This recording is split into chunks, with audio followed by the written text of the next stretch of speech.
Welcome to ബൈഫിദ. അപ്പം this is going to be a very unfiltered version of mine. ഞാൻ പൊതുവെ വീഡിയോസൊക്കെ ചെയ്യുമ്പോൾ ഭയങ്കര പ്രിപ്പയർഡ് ആയിട്ടാണ് ഉണ്ടാവുക.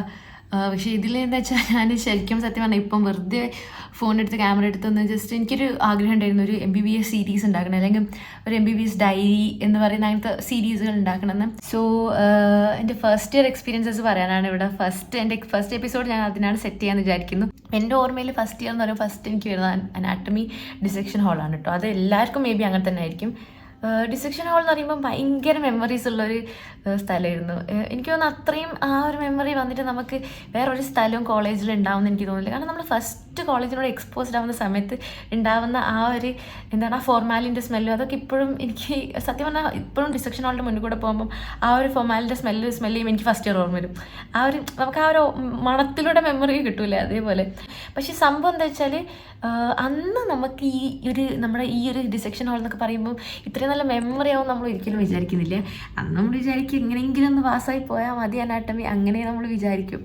അപ്പം അനാട്ടമിയുടെ കാര്യം പിന്നെ പറയുകയാണെങ്കിൽ അനാട്ടമി എനിക്ക് സത്യം പറഞ്ഞാൽ ആ സബ്ജക്റ്റ് ഒട്ടും ഇഷ്ടമല്ലായിരുന്നു. പിന്നെ ഞാൻ യൂണിവേഴ്സിൻ്റെ സമയത്തൊക്കെ കുറേ യൂട്യൂബിലെ വീഡിയോസൊക്കെ തപ്പി എനിക്ക് ഭയങ്കര ഇഷ്ടമുള്ളൊരു വീഡിയോ ഞാൻ കണ്ട അവസാനം. ആ വീഡിയോ കാരണം ആ ഒരു ചാനൽ കാരണമാണ് സത്യം പറഞ്ഞാൽ എനിക്ക് അനാട്ടമിയോടുള്ള ഇൻട്രസ്റ്റ് തന്നെ കൂടിയത്. സത്യം പറഞ്ഞാൽ അത് എനിക്കിപ്പോൾ ഞാനത് കുറേ പേരെടുത്ത് പറഞ്ഞിട്ടുണ്ട്. ഈ കഥ ഏറ്റവും വലിയ ഒരു എന്താണെന്ന് വെച്ചാൽ ഒരു കോയിൻസിഡൻസ് പറഞ്ഞാൽ ആ ഒരു ഭയങ്കര അണ്ടർ റേറ്റഡ് ആയിട്ടുള്ള ചാനലിലൊരു സാറായിരുന്നു കേട്ടോ. ആ സാറ് ഞങ്ങൾക്ക് എക്സ്റ്റേണൽസ് വരും പ്രാക്ടിക്കലിന്. അപ്പോൾ കറക്റ്റ് ഈ സാർ വേറെ സ്റ്റേറ്റിൽ നിന്ന് വരും ചിലപ്പം. കറക്റ്റ് ഈ സാറ് വന്നിട്ടുണ്ട് നമ്മുടെ എക്സ്റ്റേണലായിട്ട് നമ്മുടെ പ്രാക്ടിക്കൽ അനാട്ടമിക്ക്. So I was very shocked. കാരണം അങ്ങനെ ഈ സാറിന് നമ്മൾ എക്സ്പെക്ട് ചെയ്യുന്നില്ല. ഭയങ്കര കുറച്ച് സബ്സ്ക്രൈബേഴ്സൊക്കെ സാറിനുള്ളൂ. ബട്ട് എനിക്കിങ്ങനെ ഒരു ഫാൻ മൊമെൻ്റ് ഒക്കെ ഉണ്ടാവില്ല, അതുപോലെ ഇരുന്ന് സാർ നമ്മൾ ഒരിക്കലും എക്സ്റ്റേണലായിട്ടൊന്ന് കുറച്ച് യങ് ആയിട്ടുള്ള ആളാണ് പൊതുവെ. എക്സ്റ്റേണൽസ് പറയുമ്പോൾ കുറച്ച് ഏജ്ഡ് ആയിട്ടുള്ള ആൾക്കാരല്ലേ ഇവർ. അപ്പം എനിക്ക് എനിക്ക് ഫസ്റ്റ് ഇയറിൽ ഏറ്റവും ഓർമ്മിക്കാനുള്ള ഒരു കാര്യം മേ ബി അതായിരിക്കും. കാരണം എനിക്ക് അനാട്ടമി എന്ന് പറഞ്ഞ സബ്ജക്റ്റിനോട് ഒരു ഇഷ്ടം ഉണ്ടായത് ആ ഒരു സത്യം പറഞ്ഞ ആ ഒരു സാറ് കാരണമാണ്. സ്റ്റിൽ നൗ എനിക്ക് അനാട്ടമി എന്ന് പറയുമ്പം ഡിസെക്ഷൻ ഹോളും പിന്നെ ഈ ചാനലുമാണ് ഓർമ്മ വരിക. എനിക്ക് പേടിയായിരുന്നു അനാട്ടമി പ്രാക്ടിക്കൽസൊക്കെ. അന്ന് ആ സാറ് വന്നപ്പോഴാണ് സത്യം പറഞ്ഞാൽ ഒന്ന് കൂളായത്. ഞാൻ സാറിനോട് പക്ഷേ പറഞ്ഞിട്ടില്ല കേട്ടോ, സാറിൻ്റെ സബ്സ്ക്രൈബറാണ് ഞാനൊന്നും അങ്ങനെയൊന്നും പറഞ്ഞിട്ടില്ല. ഈ ഫിസിയോളജിയുടെ പ്രാക്ടിക്കൽ എന്ന് പറഞ്ഞാൽ സത്യം പറഞ്ഞാൽ അധികം കയറാറില്ലായിരുന്നു ക്ലാസ്സിൽ. ഞാൻ ഏറ്റവും കൂടുതൽ ലീവ് എടുത്തൊരു ഒരു സബ്ജക്റ്റ് തന്നെ ഐ തിങ്ക് ഫിസിയോളജി ആയിരിക്കും മേ ബി. എങ്ങനെയൊക്കെ പക്ഷേ ഐ ഗോട്ട് റെമഡിയൽ ഓൾസോ കേട്ടോ. റെമഡിയലല്ല, ഐ മീൻ ഈ എക്സ്റ്റൻഷനും കിട്ടി. എന്തായാലും കിട്ടും, ബിക്കോസ് ഇത്രയും കയറാത്ത ഒരാൾക്ക് എക്സ്റ്റൻഷൻ എന്തായാലും കിട്ടും. അവസാന എക്സ്റ്റൻഷനൊക്കെ കയറിയിട്ടാണ് ഞാൻ ഫിസിയോളജിയിൽ യൂണിവേഴ്സിറ്റി ചെയ്താൽ എലിജിബിൾ ആയത്. കുറേ പേർക്ക് എക്സ്റ്റൻഷൻ കിട്ടിയിട്ടുണ്ട്, ബട്ട് എൻ്റെത് എനിക്ക് ഉറപ്പായിരുന്നു. പിന്നെ എന്ന് പറഞ്ഞാൽ ഫിസിയോളജി സത്യം പറഞ്ഞാൽ എനിക്ക് അങ്ങനെ ഭയങ്കര ഇൻട്രസ്റ്റ് തന്നൊരു സബ്ജക്റ്റ് ഒന്നല്ലായിരുന്നു കേട്ടോ physiology. But now I feel like അന്ന് ഫിസിയോളജി നന്നായി പഠിച്ചാൽ മതിയായിരുന്നു എന്ന് എനിക്ക് ശരിക്കും തോന്നിയിട്ടുണ്ട്. കാര്യം ഫിസിയോളജി ഭയങ്കര ഒരു അനാട്ടമി ബേസാണ്, ഐ നോ ദാറ്റ്. പക്ഷേ ഫിസിയോളജി എന്ന് പറഞ്ഞാൽ സത്യം പറഞ്ഞാൽ നമ്മൾ എന്താ പറയുക, ഒരു ഭയങ്കര ബേസ്. നമുക്ക് മെഡിസിനൊക്കെ പഠിക്കുമ്പോൾ മേ ബി ആവശ്യം വരും കുറച്ച്. ഞാൻ ഫോർത്ത് ഇയർ എത്തിയിട്ടില്ല, ബട്ട് ഐ നോ മെഡിസിനൊക്കെ പഠിക്കുമ്പോൾ നമുക്ക് ആവശ്യം വരും എന്നുള്ളത്. ഫിസിയോളജി പഠിക്കാത്തതിന് എനിക്ക് സെക്കൻഡ് ഇയറിൽ നിന്ന് കുറേ അത് ഫീൽ ആയിട്ടുണ്ട്. പിന്നെ ബയോകെമിസ്ട്രി പറഞ്ഞാൽ ഇറ്റ് വാസ് നമ്മുടെ ഏറ്റവും ഈസി സബ്ജക്റ്റ് ആയിരുന്നു ഫസ്റ്റ് ഇയറിലുള്ള. I love biochemistry. എനിക്ക് ബയോകെമിസ്ട്രി ആയിരുന്നു ഏറ്റവും ഇഷ്ടമുള്ള സബ്ജക്റ്റ്. അത് ആദ്യം ആർക്കും ഇഷ്ടമില്ലായിരുന്നു ബയോകെമിസ്ട്രി. പക്ഷേ അത് ഈസി ആയതിനെ കൊണ്ട് കുറേ പേർക്ക് ഇഷ്ടപ്പെടാൻ തുടങ്ങി. പക്ഷേ എനിക്ക് ഈസി ആയതിനെ കൊണ്ടല്ല കേട്ടോ, എനിക്ക് ബയോകെമിസ്ട്രി ഭയങ്കര ഇഷ്ടമായിരുന്നു. ഫസ്റ്റ് ഇയർ മുതലേ എനിക്ക് ഭയങ്കര ഇഷ്ടമായിരുന്നു. പിന്നെ ഉള്ളത് ഫസ്റ്റ് ഇയറിൽ ഓർമ്മ, നമുക്ക് ഹോസ്പിറ്റൽ മെമ്മറീസ് ഒന്നും ഉണ്ടാവില്ല കേട്ടോ. നമ്മൾ ഹോസ്പിറ്റലിൽ പോകില്ല ഫസ്റ്റ് ഇയറിൽ. നമ്മൾ ഫുൾ സ്കൂളല്ല, ഐ മീൻ നമ്മൾ ഫുൾ ഈ കോളേജ് ക്യാമ്പസിൽ തന്നെ ഉണ്ടാവുക. അപ്പം എനിക്ക് തോന്നുന്നത് അന്ന് നമ്മൾ കുറച്ചും കൂടെ കോളേജ് ക്യാമ്പസിനോട് അറ്റാച്ച്ഡ് ആയിരുന്നു. അതുകൊണ്ട് നമ്മൾ ഓരോ ഇയേഴ്സ് കഴിയുന്നതോടെ നമ്മൾ ഹോസ്പിറ്റലിലോട്ട് അറ്റാച്ച്ഡ് ആയി വരും. അതായത് ഹോസ്പിറ്റലിലേക്കാണ് നമ്മുടെ കൂടുതൽ ടൈം നമ്മൾ സ്പെൻഡ് ചെയ്യാൻ തുടങ്ങി. അപ്പോൾ നമ്മൾ കോളേജ് സത്യം പറഞ്ഞാൽ മിസ് ചെയ്യും. പിന്നെ നമുക്ക് ഈ ഫസ്റ്റ് ഇയറിൽ അതിൻ്റെ ഏറ്റവും വലിയതെന്ന് പറഞ്ഞാൽ നമ്മൾക്കൊരു കുട്ടിത്തം ഉണ്ടാകും. നമ്മൾ ഫസ്റ്റ് ഇയർ നമ്മളെല്ലാം ഫസ്റ്റ് ആയി ചെയ്യുന്നില്ലേ, അപ്പം നമ്മളെല്ലാം ഫസ്റ്റ് ആയിട്ടാണ് കാണുന്നത്. അന്ന് നമ്മൾ ആലോചിച്ച കുറേ കാര്യങ്ങൾ ഇപ്പോൾ എത്ര പൊട്ടത്തരാന്ന് ഓർമ്മ വരും. പക്ഷേ ആ പൊട്ടത്തരത്തിനൊരു രസം ഉണ്ടായിരുന്നു. അയ്യോ ഞാനത് ചെയ്തല്ലോ, അങ്ങനെയല്ല ആലോചിക്കേണ്ടത് കേട്ടോ നമ്മൾ. അപ്പം ഫസ്റ്റ് ഇയറിനെ പറ്റി പിന്നെ വേറെ എന്താ പറയുക, അന്ന് നമുക്ക് നമ്മൾ കോളേജിൽ എത്തിയപ്പോൾ നമ്മൾ ആരുവാന്നുള്ളൊരു ഫീലിംഗ് ഒക്കെ നമുക്കുണ്ടാകും. പിന്നെ നമുക്ക് ഇങ്ങോട്ട് മനസ്സിലാവും നമ്മളൊന്നുമല്ല എന്നുള്ളൊരു ഫീലിംഗ്. നമുക്ക് അതൊരു സെക്കൻഡ് ഇയർ തേർഡ് ഇയർ ആകുമ്പോഴേക്കും ഇങ്ങോട്ട് വന്നോളും നമ്മളൊന്നുമല്ല എന്നുള്ളത്. പിന്നെ ഉള്ളത് എന്ന് പറഞ്ഞാൽ കുറച്ചുകൂടെ ഞാൻ കുറച്ചുകൂടെ ആക്റ്റീവായിരുന്നു എനിക്ക് ഫീൽ ചെയ്തിട്ടുണ്ട് ഫസ്റ്റ് ഇയറിന്. എല്ലാത്തിനോടും കുറച്ച് താല്പര്യം ഉണ്ടായിരുന്നു, അങ്ങനെയൊക്കെ ആയിരുന്നു. പക്ഷേ സെക്കൻഡ് ഇയർ തേർഡ് ഇയർ ആകുമ്പോഴേക്കും നമുക്ക് ആക്റ്റീവ്നെസ് ഒക്കെ പോവും.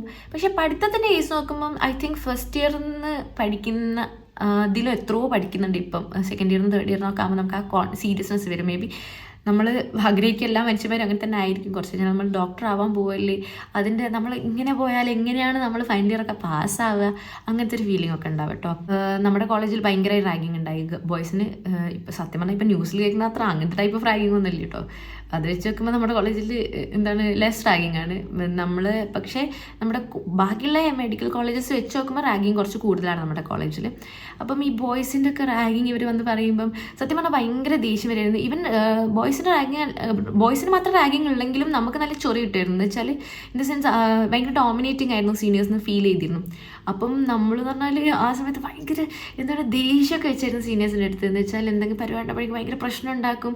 അതൊക്കെ ഇപ്പോഴും ഓർക്കുമ്പോൾ ഞങ്ങളുടെ കോളേജിൽ ഒരു ഓണത്തിൻ്റെ തല്ലുണ്ടായി, അത് ഇപ്പോഴും ഞങ്ങൾക്ക് ഓർമ്മയായിരുന്നു. ഞങ്ങളുടെ ക്ലാസ്സിൽ ഗേൾസും പിന്നെ തൊട്ട് മുകളിലത്തെ ബാച്ചുമായിട്ട് അതിപ്പോഴും സത്യം പറഞ്ഞാൽ ഓർത്ത് ഞങ്ങൾ ചിരിക്കാത്തൊരു ടൈമില്ല. ഇപ്പോഴും നമ്മൾ ഓർത്ത് ചിരിക്കാറുണ്ട്, പിന്നെ വീഡിയോസ് കണ്ട് ചിരിക്കാറുണ്ട്. അന്ന് അടികിട്ടി ഇവിടെ കിടക്കട്ടായിരുന്നത് ഇപ്പോഴും ഓർക്കും വീഡിയോസൊക്കെ കാണുമ്പം.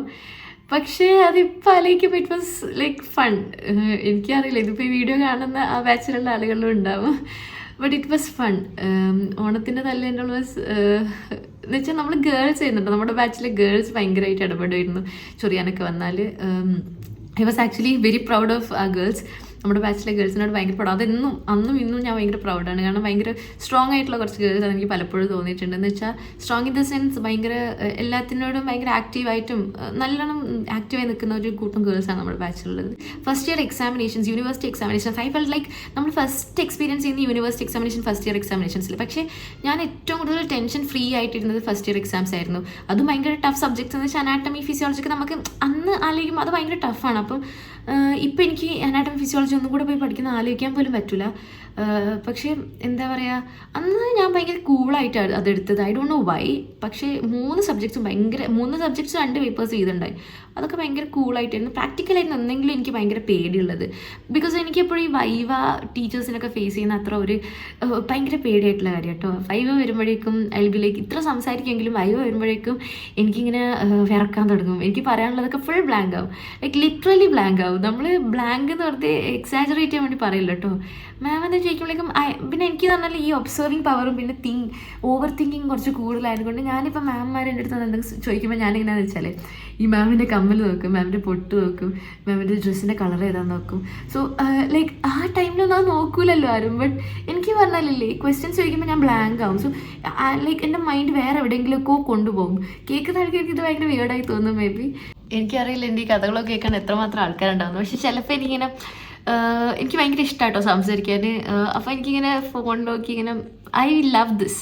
സോ എനിക്കറിയില്ല ഇത് കണ്ടിന്യൂ ചെയ്യണമെന്ന്. Maybe even if you don't like to maybe I continue this. പക്ഷേ എന്താ പറയുക, ഐ നീഡ് യുവർ സപ്പോർട്ട്. നിങ്ങളിപ്പോൾ കണ്ടിട്ടില്ലെങ്കിലും അറ്റ്ലീസ്റ്റ് ലൈക്കെങ്കിലും ചെയ്തപ്പോൾ മേ ബി ഇത് കേൾക്കാൻ ഇഷ്ടപ്പെടുന്ന ആളുകളുണ്ടെങ്കിലും എന്ന് വിചാരിച്ചാൽ ഞാൻ ഉണ്ടാക്കുന്നത്. ഇറ്റ് വിൽ ബി ലൈക്ക് ഞാൻ ഇങ്ങനത്തെ വീഡിയോസ് ഒക്കെ ഇടുമ്പോൾ it will be an inspiration to those aspiring MBBS, those aspiring NEET. അപ്പം അതുകൊണ്ടൊക്കെയാണ് ഈ വീഡിയോ ഇടുന്നത്. അതുമാത്രമല്ല ജസ്റ്റ് ചിറ്റ് ചാറ്റ് ടോക്ക് പോലെയാണിത്. So that's it. വേറൊരു ഇങ്ങനെ ഭയങ്കര പറയാനുള്ള ഓർമ്മകളൊന്നും എനിക്ക് ഫസ്റ്റ് ഇയർ ഇല്ല. അല്ലെങ്കിൽ സത്യം പറഞ്ഞാൽ പറയുമ്പോൾ ഇങ്ങനെ എന്താണ് ഞാൻ നിങ്ങളോട് സംസാരിക്കുമ്പോഴേ എനിക്കിങ്ങനെ ഓർമ്മകൾ ഇങ്ങനെ ബാക്കിൽ ഇങ്ങനെ ചെയിനായി കിടക്കുന്നുണ്ടായി ഒരു സമയത്ത്. പക്ഷെ ഇപ്പം അതിങ്ങനെ കട്ടായി എന്ന് വെച്ചാൽ ഇനി ഇല്ല. സോ ദിസ് ഇസ് ലൈക്ക് ഞാനൊരു അൺഫിൽറ്റേർഡ് വേർഷൻ ആണെന്ന് പറഞ്ഞില്ലേ. സോ കണ്ടന്റ് അധികം ഉണ്ടാവണമെന്നില്ല, സംസാരമായിരിക്കും കൂടുതൽ ഉണ്ടാവുക. സോ അത് തീർന്നു, ആ ഒരു ചെയിൻ പോയി. അതുകൊണ്ട് I M stopping the video here. So bye guys.